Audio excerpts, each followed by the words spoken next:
guys, we're back, and in this part of the video we'll be covering the eyes and hair on the miniature. So now I'm going to be coloring in the eyes, and I'm going to start with a stained ivory, but I like to mix in the stained ivory with the dark shadow so it's not a hard transition between the colors when I'm bringing up my highlights.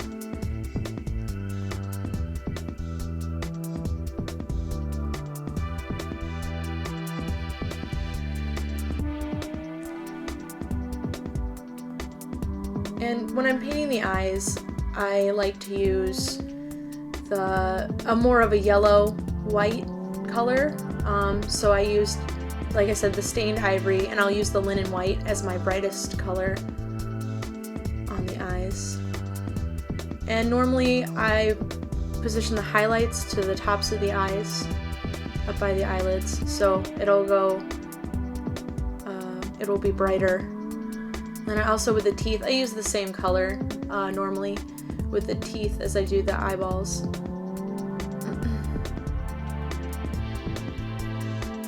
So I'm just going in and painting the teeth and the eyes. I'll stop and paint one so I can let the paint dry on the other.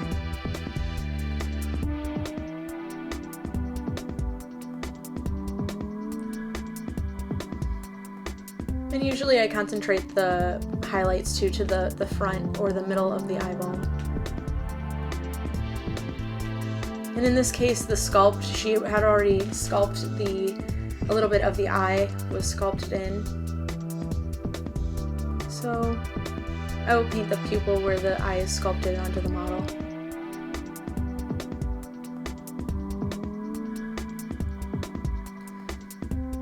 And again, I'm just working my way up to the linen white from the stained ivory.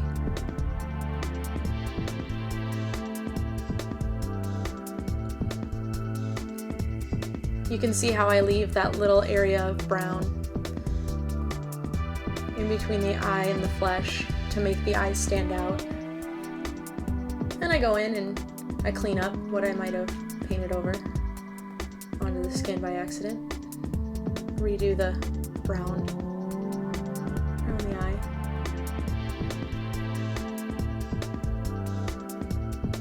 I think that's something that you don't think about when you're painting a model, is that you can always go in if you make a mistake and paint over it after it dries, or I like to scrub out a little bit with water if I mess up. And here she has her eyes, they're done. And now we're going to go into the pupils. I've got a pine green, a pale green, and a sun yellow. Again, these are Reaper paints. I'm going to start with the pupils. Here I am just adding a little bit more linen white. And when I start with the pupil color, I normally like to make it a little more watered down, so in case I mess up, it's easier to take out the color that I've put down with a little bit of water. So my base color is that pine green. And what I do when I paint the pupils is I start with a really small dot and then I work my way out from that small dot so I can determine how big I want to make the pupils. Then I get a nice strong base color in. Make sure it dries. And there are so many ways to paint chibi eyes. This is just how they're painted in the concept art. So it looks a little bit more realistic.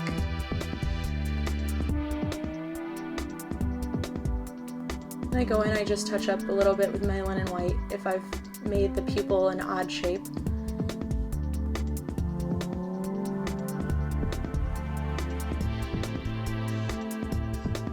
Like I said, I'm always touching up the model. Going into the second eye with the pupil.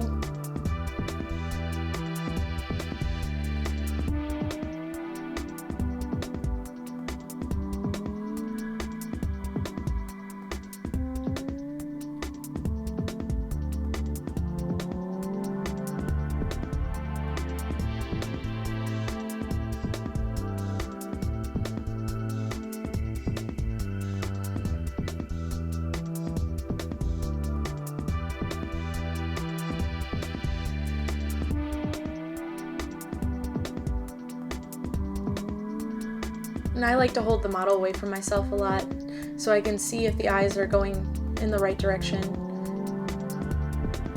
And they're both the same size and the same placement.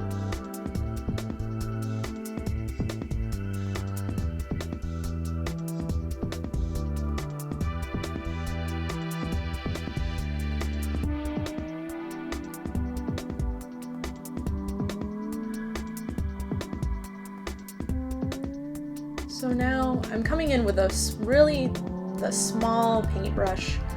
It's a liner paintbrush, and I'm taking my pine green and my pale green, and I'm mixing them a little bit so I get a lighter pine green, lighter darker green color. And I'm just coming in, and this is the color of the pupil. So I go around, right around the outside, right there. You can see.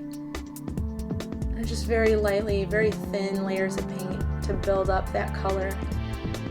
So it looks like it's fading when it gets further up into the eye itself. Because when the light hits the eyes, you see more down towards the bottom of the eye itself, the color.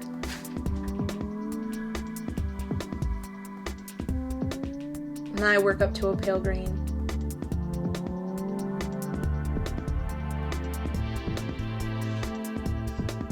It's such a small space that you don't have to do just a little bit of color looks good, and there doesn't have to be much of a color transition. You can achieve one very easily since it's such a small space.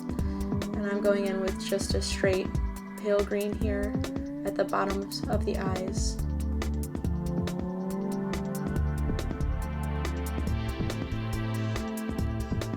And I'm leaving the dark space for the pupil itself.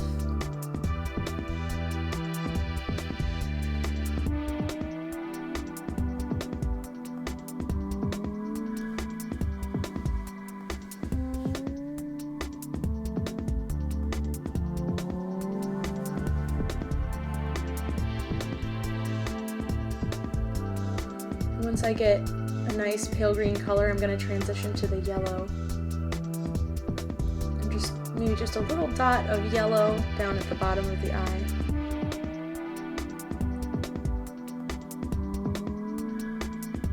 You can see how it's very easy to make the eyes look realistic.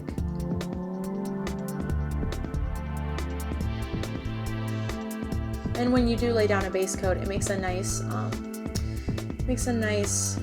line between the light green. You have that nice line of dark green to define the eye.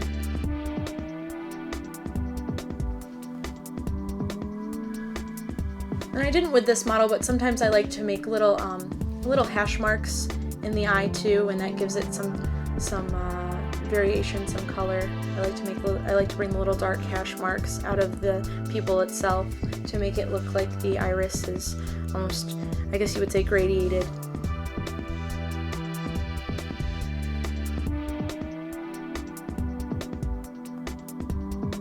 And I'm coming in with the pine green, just making the pupil a little bit more defined.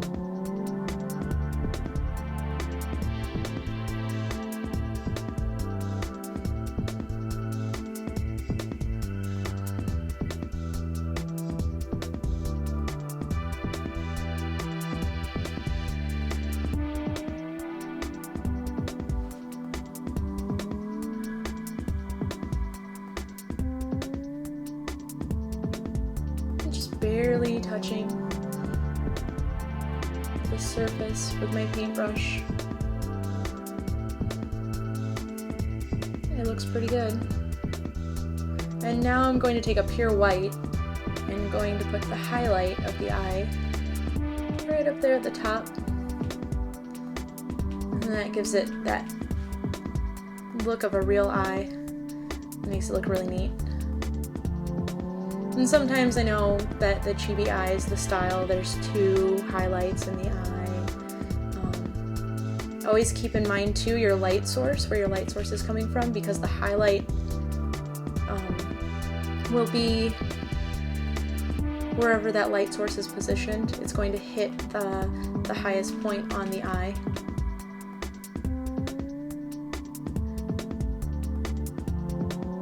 I'm going to do the second eye here, the same as the first, with that pine green mixed with the light green. See, I'm coming in. Just doing the small ring on the outside.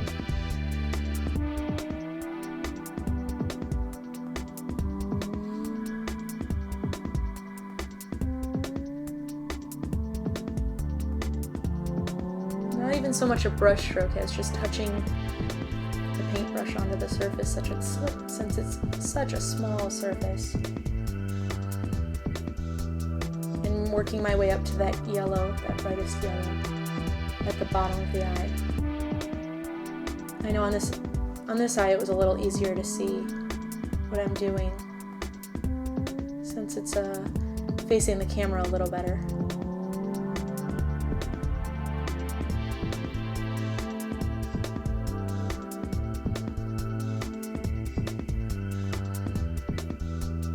I use my pinky to steady my hand because this is tricky work, so if your hands shake, you can set your hand somewhere to steady your hand.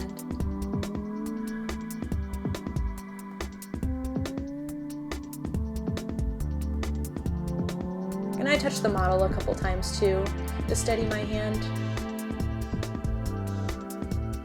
I know some people don't like to touch their models, but I figure she just has a base coat on, and it won't hurt the model if I rest my hand there for a minute or two.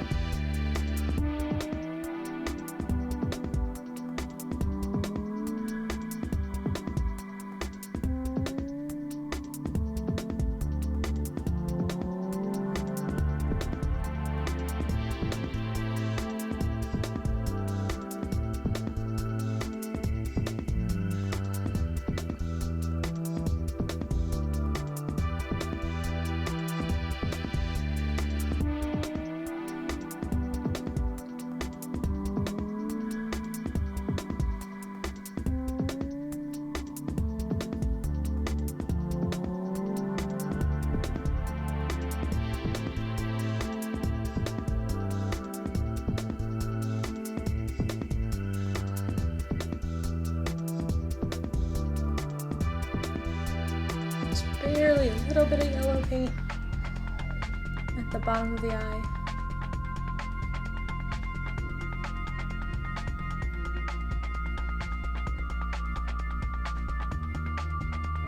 And then that pure white highlight. And you have some eyes. I always like to paint the eyes. It gives the model makes the model feel more alive, for me at least. Gives her some character.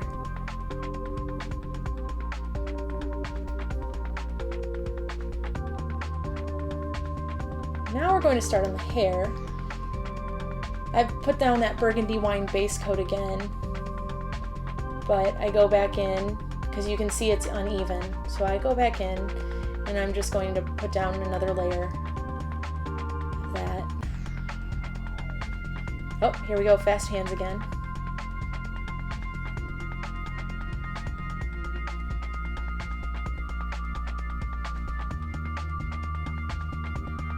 So we don't bore you to death with the base coating process here.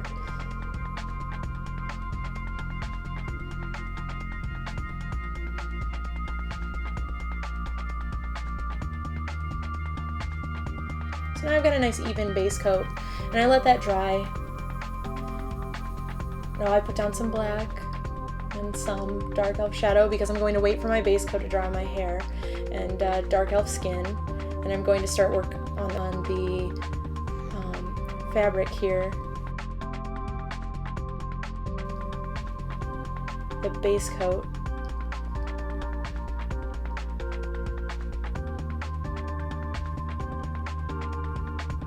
And again, I'm just hitting up all those spots that I missed. And earlier we did the back of her legs.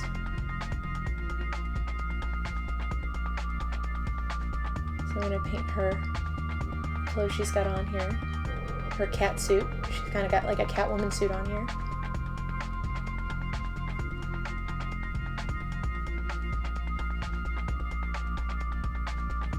And I'm going back in. This is my last little part of the skin. I'm just adding the base coat for the skin.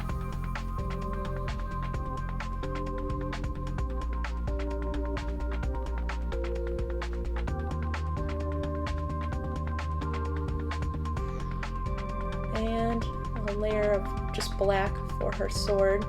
Just put that down now. Makes it easier later when we have a base coat already in place for those non-metallic metals we're going to do. And now I'm going to take my next color after burgundy wine. It will be my spattered crimson.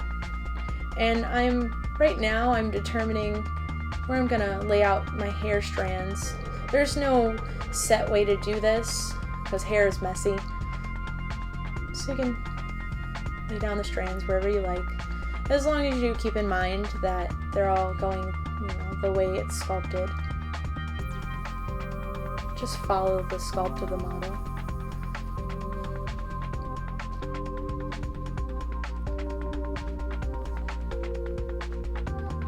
And even with this first highlight of color, you can start to see the definition of the hair, which I always think is neat.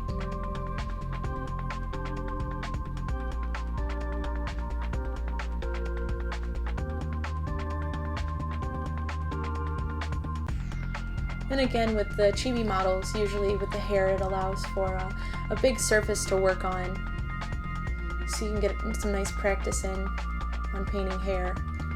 There's no individually sculpted strands of hair, just the bigger areas, which is neat because it gives you more leeway with painting the hair.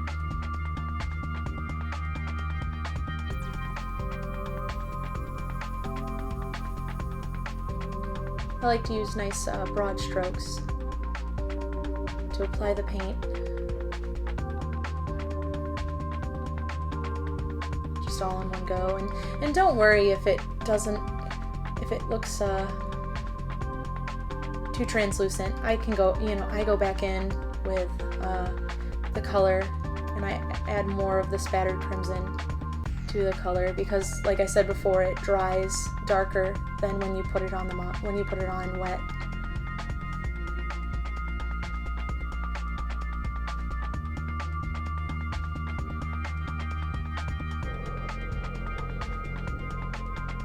And that's what I'm doing here.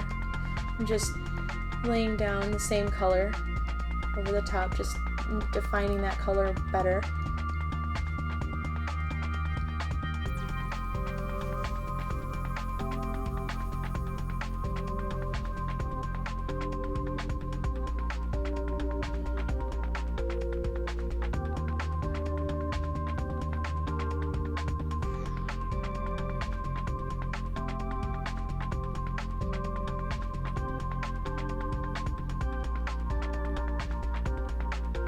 And she doesn't have a designated part, so it's kind of just up to you as the painter to make her hair fall where it falls.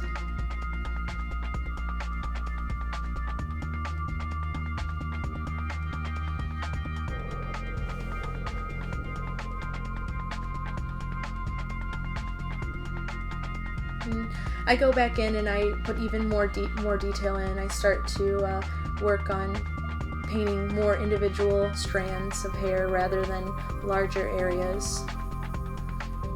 And I keep doing this with brighter and brighter shades of the paint that I'm using.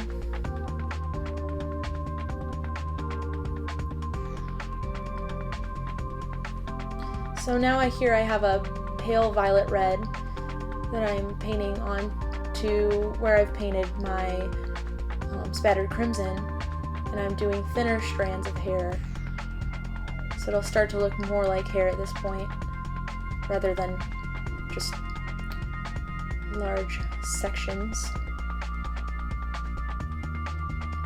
And again, I'm using a smaller brush.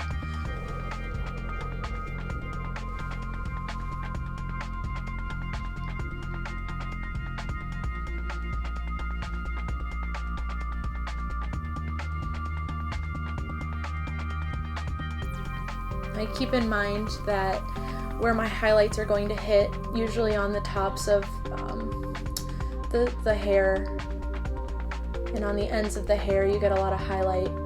So I work my way towards that highlight even right now. I'm making it brighter in those areas.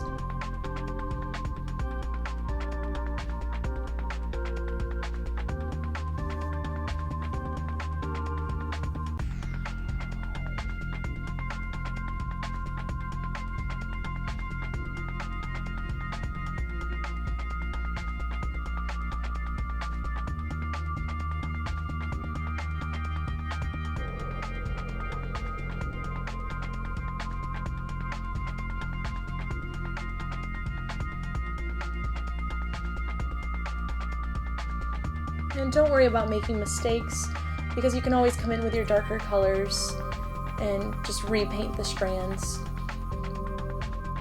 Put a nice dark shadow down a strand if you think it's too big. It's too chunky.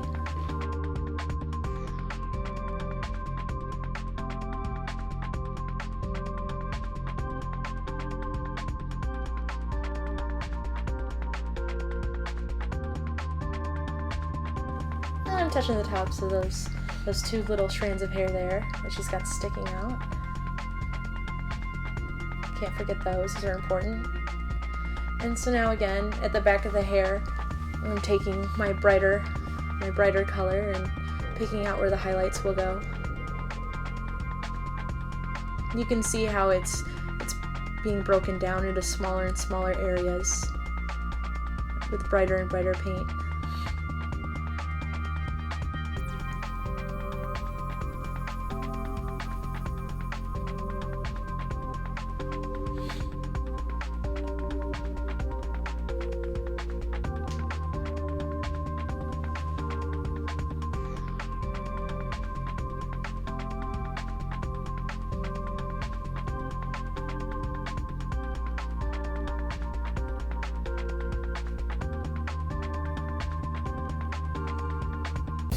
This model was a little tricky. Her hair was wavy, so it's hard to get nice even strokes of my brush where the hair waves inward, as you can see right here. I have to go over it a couple times.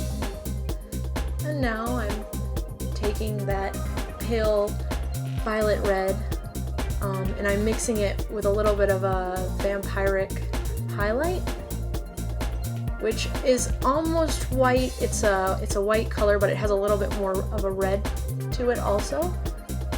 So, and I've mixed those together, and I'm coming in and I'm doing even more individual strands, painting them, and still keeping in mind my highlights. So I'm painting more towards the top of the head, which is where you'll get most of your highlights, and on the tops of the waves at the bottom of the hair.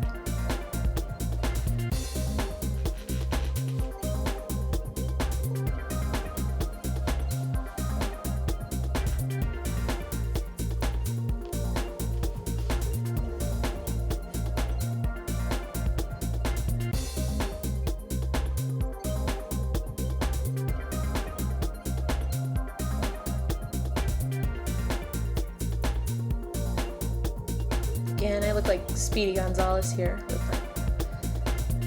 my speedy painting, which I don't normally paint this fast. I'm sped up for the sake of the video.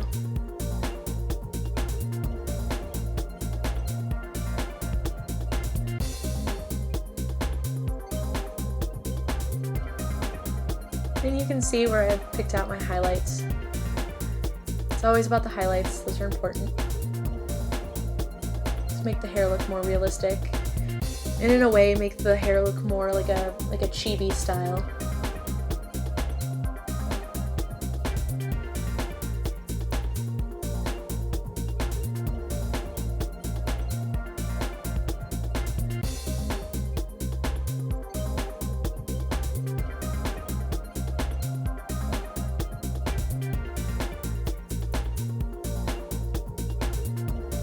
So with the highlights, if you can see here, I don't go all the way across the top of the hair. so it looks more natural. It looks like her hair's got a part in it, or where the hair would come out of the head.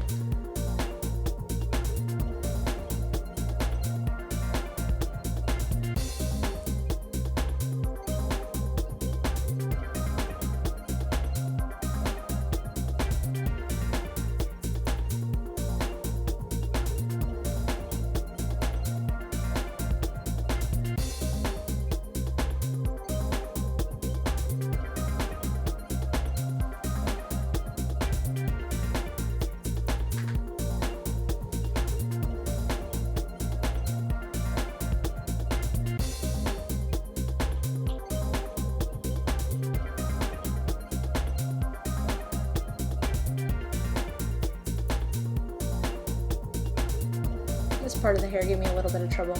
I had to go over this several times. I think just because it's such an odd angle.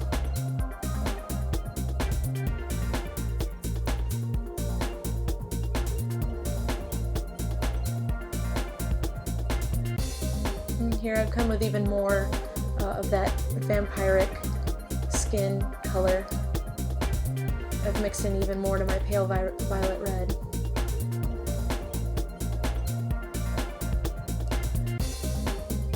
I'm working my way up to that bright highlight.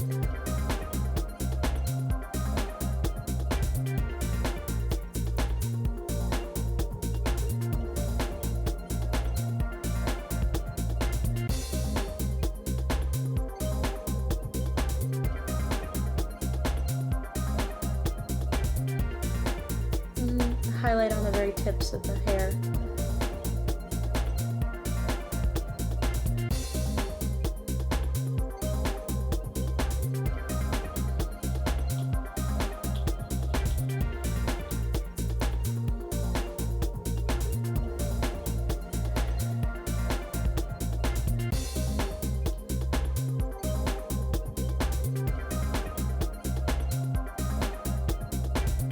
And when I get up towards the very top of the head, I almost want those highlights to be the vampiric skin color that I've used and slowly fade into the pink color.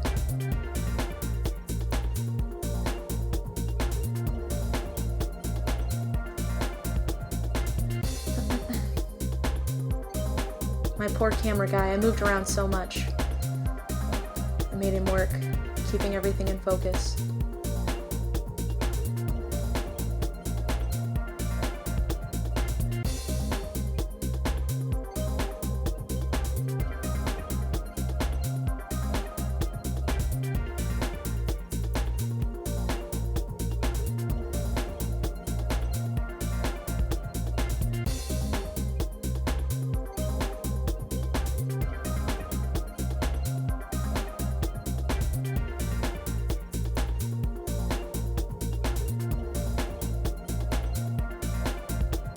And I thought the white highlight was a little too harsh, so I came back in with my pink, with my violet red, and fixed that a little bit.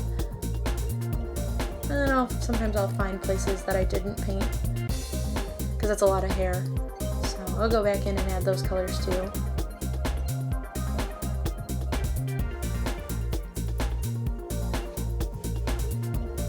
I normally, with the eyebrows also, I haven't painted the eyebrows yet here, but I use the same colors.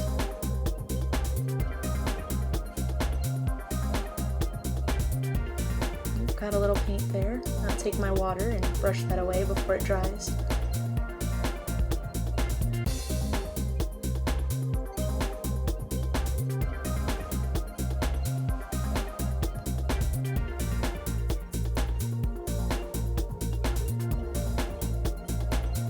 And there's that color for the eyebrows. I normally like to put the white there in the middle of the eyebrow to give it some depth and definition.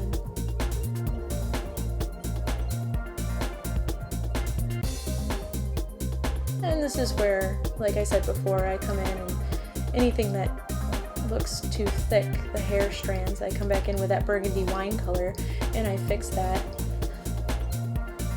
Makes it look a little better.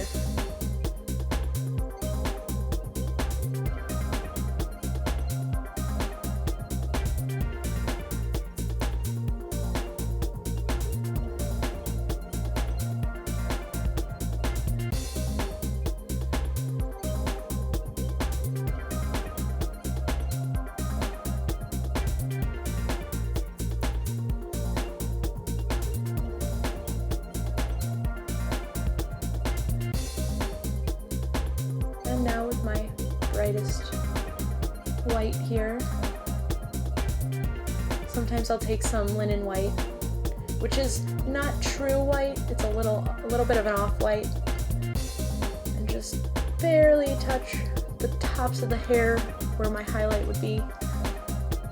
And as you can see, we have some nice pink hair here.